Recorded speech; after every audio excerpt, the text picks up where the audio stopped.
이스라엘 대 이란 전쟁이 오늘로 10하루째 이어지고 있죠. 장기전에 대한 우려가 커지는 상황이었는데 앞서 말씀드린 대로 트럼프 대통령이 전쟁이 거의 완료됐다라는 발언을 내놨습니다. 그동안 오락가락한 발언을 해왔던 트럼프 대통령이 이번에는 전쟁의 출구를 찾을 것인지 글로벌 이슈 고비를 맞은 이란 전쟁에 대해서 살펴보겠습니다. 한겨레신문 정의길 선임 기자 나오셨습니다. 어서 오십시오. 네, 안녕하세요. 자, 갑자기 전쟁이 완료됐다, 거의 완료됐다 이렇게 얘기를 해서 이제 어떻게 해석을 해야 되나 싶은데요. 그렇습니다. 전쟁 열흘째인 9일 날 우리 시간으로는 새벽이었죠. 오늘 네. 트럼프가 CBS 공화당 의원에 대한 연설, 공개 기자회견을 연속적으로 가지면서 종전을 시사하는 발언을 했습니다. 네. 이 말도 하고 저 말도 하는 특유의 화법에다가 메시지들이 오락가락해서 뭐 좀 약간 헷갈리긴 한데 정리하자면은 네. 전쟁이 예정보다 빨리 진행돼 거의 완료됐다. 군사작전이 대성공이다. 이란에게 남은 것이 없다. 하지만 충분하지 않다. 조금 더 가야 된다. 곧 끝날 것이다. 며칠 혹은 몇 주 내에 이번 주 내에 끝낼 수 있다. 뭐 이렇게 요약할 수 있을 것 같아요. 네네. 어쨌든 간에 약간 뭐 종전적으로 약간 많이 얘기한 네. 겁니다. 전날까지도 앞서 말한 대로 무조건 항복을 종전 그렇죠. 조건을 내걸고 필요할 때까지 전쟁한다. 이렇게 큰소리 쳤는데 그러면서 4주에서 6주 최소한 이렇게 얘기했는데 하루 만에 입장을 바꾼 거죠. 왜 그런 걸까요? 이유가 뭘까요? 이란의 항전이 거세지면서 피해와 파장이 기하급수적으로 늘고 있습니다. 지금 네. 잘 아시다시피 유가가 지금 $120 이렇게 폭등했습니다. 네. 특히 이란은 지난 9일 차기 지도자 무지타바 하메네이를 선출한 직후부터 주말부터 일요일부터죠. 이스라엘과 아랍 전역에 대한 미사일 및 드론 공격을 다시 강화했습니다. 네. 양쪽의 전쟁의 양상도 심각한 피해가 났습니다. 정유 및 담수화 시설을 서로 공격해 갖고서 이건 뭐 어떻게 될지 모르겠습니다. 지금. 그렇죠. 이란은 자신의 쾌솜섬에 있는 담수화 시설이 공격받으니까 즉각 바레인 담수화 시설을 공격해 버렸습니다. 그리고 이스라엘이 테헤란의 대형 정유시설 등 이란 전역의 정유시설을 갖다 공격해서 네. 뭐 불이 뭐 어마어마하게 번지고 그 장면을 때문에 유가가 갑자기 $20 더 폭등해서 $120까지 갔습니다. 네. 미국이 당장 이스라엘에 대해서 엄청난 불만과 질책을 했고 또 바레인 담수화 시설에 대해서는 자기들이 한 것이 미국이 한 것이 아니다. 아니라고 막 이렇게 했죠. 네. 해명하고 그랬습니다. 네. 이거 뭐 전쟁이 계속되면은 지금 이란이 지금 석유 시설을 공격하긴 했는데 그렇게 생산에 크게 지장을 주는 정도는 아니었는데 만약에 이란도 사우디나 중동 산유의 정유 시설을 공격한다면 유가가 어떻게 될지를 모르는 상황입니다. 네. 더구나 호르무즈 해협 봉쇄를 풀 현실적인 방안이 지금 없습니다. 이란의 항전이 계속된다면은. 네. 세계 경제가 네. 이제 좌지우지 되는 건데 자, 그러면 곧 끝난다. 거의 완료됐다라고 할 때 그럼 트럼프 대통령이 원했던 어떤 목표를 달성한 걸까요? 트럼프는 이날 이란의 군사 능력이 완전히 파괴됐다. 남은 것이 없다. 이렇게 말을 했었고 네. 루비오 국무장관도 이날 전쟁의 목표가 이란의 미사일 능력 제거다. 이렇게 또 말을 했습니다. 네. 그런데 트럼프가 말하기 직전에도 이스라엘은 이란의 미사일 공격이 날라와서 경보 사이렌이 많이 울렸습니다. 네, 미사일 능력이 없다고 했는데. 네. 네. 앞서 말한 대로 이란은 이스라엘의 방공망을 뚫고 아랍의 주요 시설을 타격하는 미사일 드론 능력을 여전히 보여주고 있습니다. 무엇보다도 이번 전쟁이 이란과 핵 협상을 하다가 미국과 이스라엘이 갑자기 선제 공격을 했습니다. 뭐 이란이 핵 개발한다 그 이유 때문이겠죠. 그렇죠. 그럼 핵 능력을 제거해야 된다 목표로 내세웠는데 지금 그런 증거가 지금 어디 있습니까? 전날까지만 해도 이란의 농축 우라늄 파괴 그리고 제거를 위해 특수군을 파견하겠다, 지상군을 파견하겠다 그런 운운했었는데 네. 갑자기 전쟁 끝났다 이런 식으로 전쟁 목표가 달성됐다 말을 하는 거잖아요. 뭐 이해가 안 가는 부분이 많죠. 네.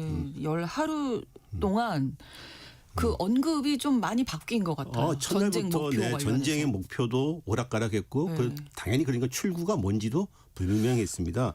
지난 2월 28일 공격 시작 직후에 트럼프는 동영상 연설에서 우리의 목표는 이란 정권으로부터 임박한 위험을 제거함으로써 미국 국민을 보호하는 것이다. 이렇게 말하고서 네. 이란의 미사일 해군 전략 파괴 핵무장 연구 방지를 내걸었습니다. 일종의 군사적인 목표만을 좀 약간 한정한 거죠. 네, 네. 그러면서도 이란 주민에게는 여러분에게 자유의 시간이 왔다. 우리가 작전을 마치면 여러분이 정부를 장악해라.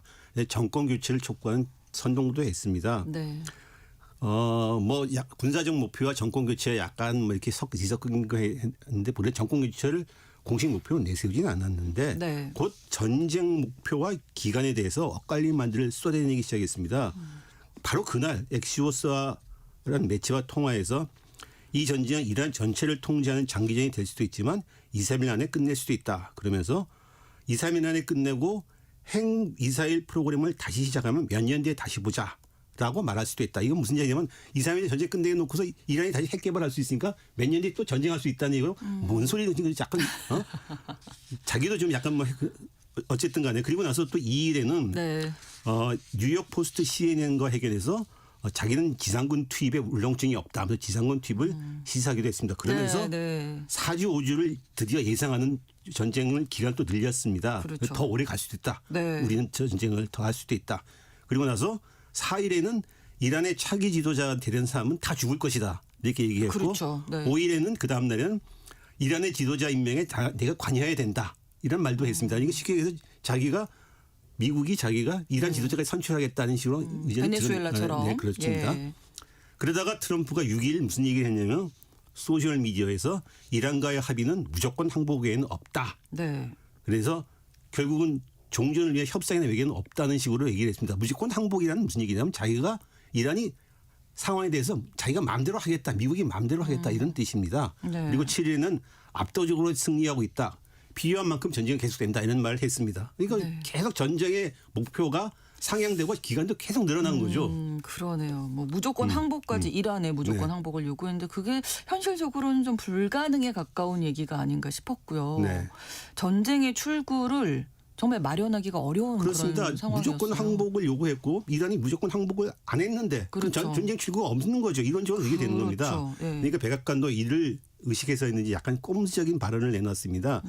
캐롤라인 레비 대변인이 네. 장대한 분노 작전 이번 전쟁을 일컫는 거죠. 그렇죠. 장대한 분노 작전 목표가 완전히 달성됐다고 판단하는 시점이 되면 그때 이란은 스스로 그렇게 선언하든 안 하든 무조건적인 항복 상태에 놓인다. 그래서 이란에서 그렇게 선언할 사람들은 많이 남아있지 않다. 이런 말을 했습니다. 지금 무슨 얘기냐면 트럼프가 전쟁 승리를 선언하면 우리가 된다는 것이라는 뜻이죠. 그렇죠. 그러니까 이란에서 그래서, 항복이라고 얘기를 안 해도 우리가 항복이라고 판단을 하면 그때 끝난다. 그거죠. 그러니까 그리고 나서 장대한 분노 작전이 목표를 달성할 때까지 약 4주 6주 정도 지속된다. 그래서 네. 트럼프가 얘기했던 4주 6주 전쟁 기간을 다시 상기시켰는데 네. 이런 발언을 감안하면은 트럼프가 전쟁을 시작한 지 한 4주나 6주쯤에 목표 달성을 했다 하고 승리를 선언한 것이 전쟁 출구로 추론이 됐었죠. 그런데 트럼프가 열흘 만에 갑자기 거의 우리는 이긴 것 같다. 전쟁이 완료됐다. 이렇게 발언을 한 거죠. 애초부터 이번 전쟁의 목표와 출구가 불분명했기 때문에 그렇죠. 미국으로서는 전쟁 목표를 달성했다고 일방적으로 선언을 하고서 끝내는 것이 가장 현실적인 방법이었다는 얘기가 많았습니다. 네. 예.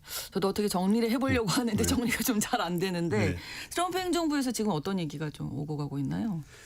그렇게 전쟁 목표가 이렇게 오락가락 했으니까 갑자기 전쟁이 완료됐다 그런 데서 언론이 계속 지적을 하니까 네. 어저께 트럼프 행정부의 고위관리가 전쟁 목표를 갖다 구체적으로 못 박지 않은 것은 전략적 유연성을 유지하기 위한 고직인 선택이었다. 이런 식으로 해명을 했습니다. 즉 이란의 군사 정치 상황에 따라서 정권 교체나 협상이나 제한적 여지를 다 두고서 우리가 전술적으로 태택할 것이다. 이런 식으로 이제 변명을 한 거죠. 네. 근데 이게 뭐 제가 앞서 말한 대로 동기를 유도했다가 협상도 할 수 있다 했다가 후계자 개입도 하겠다. 그렇죠. 무조건 항복을 요구했다. 이런 식으로 트럼프식의 전쟁 서사가 계속 스토리가 덧칠되어 왔기 때문에 전쟁이 언제 끝날지 목표는 뭔지 네. 이렇게 하니까 오히려 모르겠고 오히려 트럼프가 이렇게 협상 요구 조건을 높이다 보니까 스스로 발목을 더 잡았다. 네. 이런 지적이 높습니다. 네. 자, 그러면 이란의 항전 그 정도는 어느 정도인가요? 그래서 이번에 트럼프가 이제 전쟁 끝났다 이렇게 말을 한 것도 이란의 항전이 거셌기 때문에 만만치 않게 첫날부터 그렇습니다. 반격했거든요. 개전 첫날부터 이란은 즉각 반격에 들어가서 네. 바레인의 오함대 기지 등 중동 전역의 미군 기지와 이스라엘을 타격했습니다. 특히 전쟁 이틀날까지 이란은 미군의 경보 레이더 시설에 큰 피해를 줬다고 합니다. 카타르에 있는 알 우데이드 공군기지 중동의 최대 공군기지입니다. 네. 조기 경보 레이더인 ANFPS 132라고 하는 약 11억 달러의 고가의 조기 경보 레이더 그리고 아랍에미리트 알 루와이스 미군 기지와 요르단의 무아 파크 살티 공군기지에 있는 사드 미사일 레이더인 ANTPY-2 이것이 모두 손상이 됐다고 합니다. 네. 특히 알 우데이드 기지에 있는 ANFS 132는 최대 5,000km의 거리의 미사일을 다수의 여러 대를 동시에 파악을 해갖고서 추적하는 핵심 조기 경보 레이더입니다. 미국 본토까지도 조기 경보 위협을 제공해주는 레이더인데 네. 이것이 손상이 됐다고 합니다.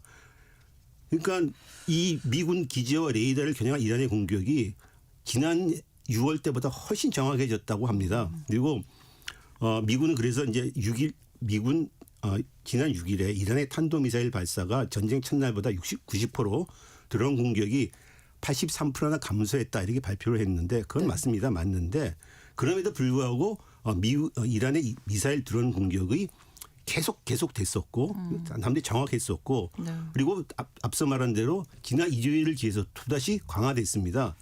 그래서 이 이스라엘로 향하는 이런 이란의 미사일 드론을 조기 경보해 주는 이런 레이더가 파괴됨으로 해갖고서 이스라엘 타격을 쉽게 하려는 것이 아니냐. 쉽게 해서 이스라엘로 미사일을 쏘면 중간에서 이렇게 이 레이더들이 탐지를 해주는데 네. 먼저 이 레이더를 공격을 해갖고서 그렇죠. 이스라엘 공격 쉽게 하려는 것이 아니냐. 그러니까 아랍 쪽에서는 이것 때문에 또 미군의 방공망에 부하가 걸리니까 피해를 입으니까 이스라엘 보호에 집중하다 보니까 아랍 국가들의 피해가 많아지니까 아랍 국가들은 이스라엘 때문에 우리를 희생시키는 것이냐 이런 불만을 표시했다고 합니다. 그렇군요. 무엇보다도 이란의 호르무즈 해협 봉쇄가 그렇죠.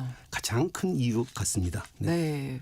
왜냐하면 호르무즈 해협을 풀 현실적인 방안이 없다는 겁니다. 이란이 계속 항쟁하게 된다면은. 이제 트럼프 대통령이 그 미 해군이 뭐 호르무즈 해협 통과하는 상선을 호위할 것이다. 뭐 이런 얘기도 했었잖아요. 그렇습니다. 미국의 군사력으로. 네. 예. 네. 근데 현재 미 해군의 주력 함대 항모들은 호르무즈 해협이나 그 안에 있는 페르시아만에 있지가 않습니다.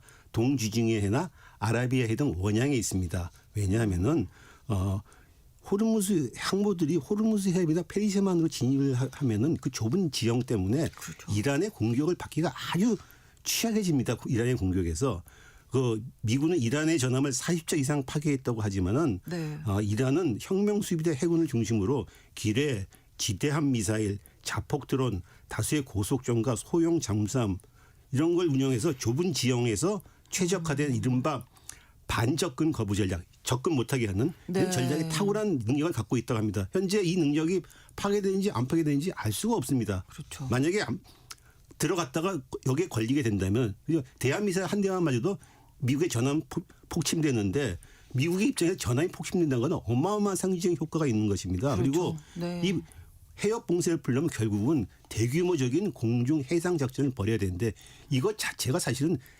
어렵군요. 호르무즈 해협 자체를 더 봉쇄하는 효과밖에 안 나는 거고 그렇죠. 단기간에 네, 해결될 네. 수 있는 문제도 아닙니다. 그러니까 네. CNBC에서 여러 전문가들을 다 모아서 분석을 해서 보도를 했는데 단기간에 봉쇄를 완전히 해제할 수 있는 깔끔한 방법은 없다.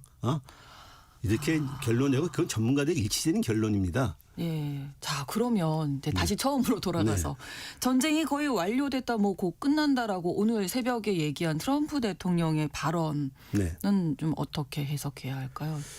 곧 정리가 될까요? 전쟁은 시작하기는 쉽지만 끝내기는 끝내기가 어렵죠. 어렵습니다. 네. 그러니까 저기 마키아벨리가 이미 16세기 예. 때 그런 얘기했고 전쟁은 선택일 수 있으나 종전은 선택이 아니다고 얘기를 합니다. 우리가 이미 혁명 수비는 당장 오늘 그런 얘기를 했었죠. 전쟁은 미국이 시작했지만 전쟁을 끝내는 건 우리다 이런 네, 말을 네. 했습니다. 그래서 트럼프가 전쟁을 끝내려 해도 과연 끝낼 수 있을지는 이제 별개의 문제가 좀 되고 있습니다. 무엇보다도 최고 지지자까지 제거된 이란 입장에서 지난 6월에도 진짜 공격하고 나서 휴전했는데 또 공격을 했다면서 우리가 휴전을 할 때 어떤 조건을 내세울지는 아니 까다로워지는 거죠. 그래서 그렇죠.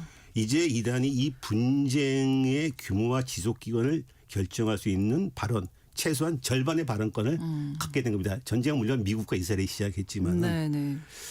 또 트럼프도 사실은 입장이 좀 오락가락하고 있어요. 어저께 장 끝나고 이게 금융시장이 끝나고 나니까 아까 기상 외신 캐스트에서 말씀해 주셨지만 끝나고 나니까 말을 갖다가 좀 살짝 좀 또 바꿨어요. 바꿨죠. 네. 뭐 승리가 충분하지 않다. 그래서 궁극적인 승리를 쟁취하기 위해서 더 결혼 의지로 나아갈 것이다. 그래서 또 시장에서는 유가가 또 좀 올라가고 그랬습니다.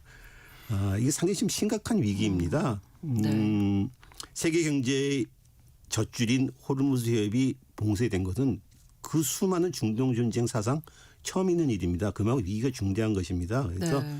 이번에 전쟁이 시작했을 때 한 일주일 열흘이 고비가 되지 않겠나 네, 네. 이렇게 얘기됐는데 다행스럽게도 트럼프가 어쨌든 열흘 만에 물러나는 모양새를 보여줬는데 이제 이를 계기로 해서 정말 제발 이상과 합리적인 판단으로 네. 좀 협상과 타협을 해서 전쟁이 좀 출구를 찾았으면 좋겠습니다. 네. 그렇습니다.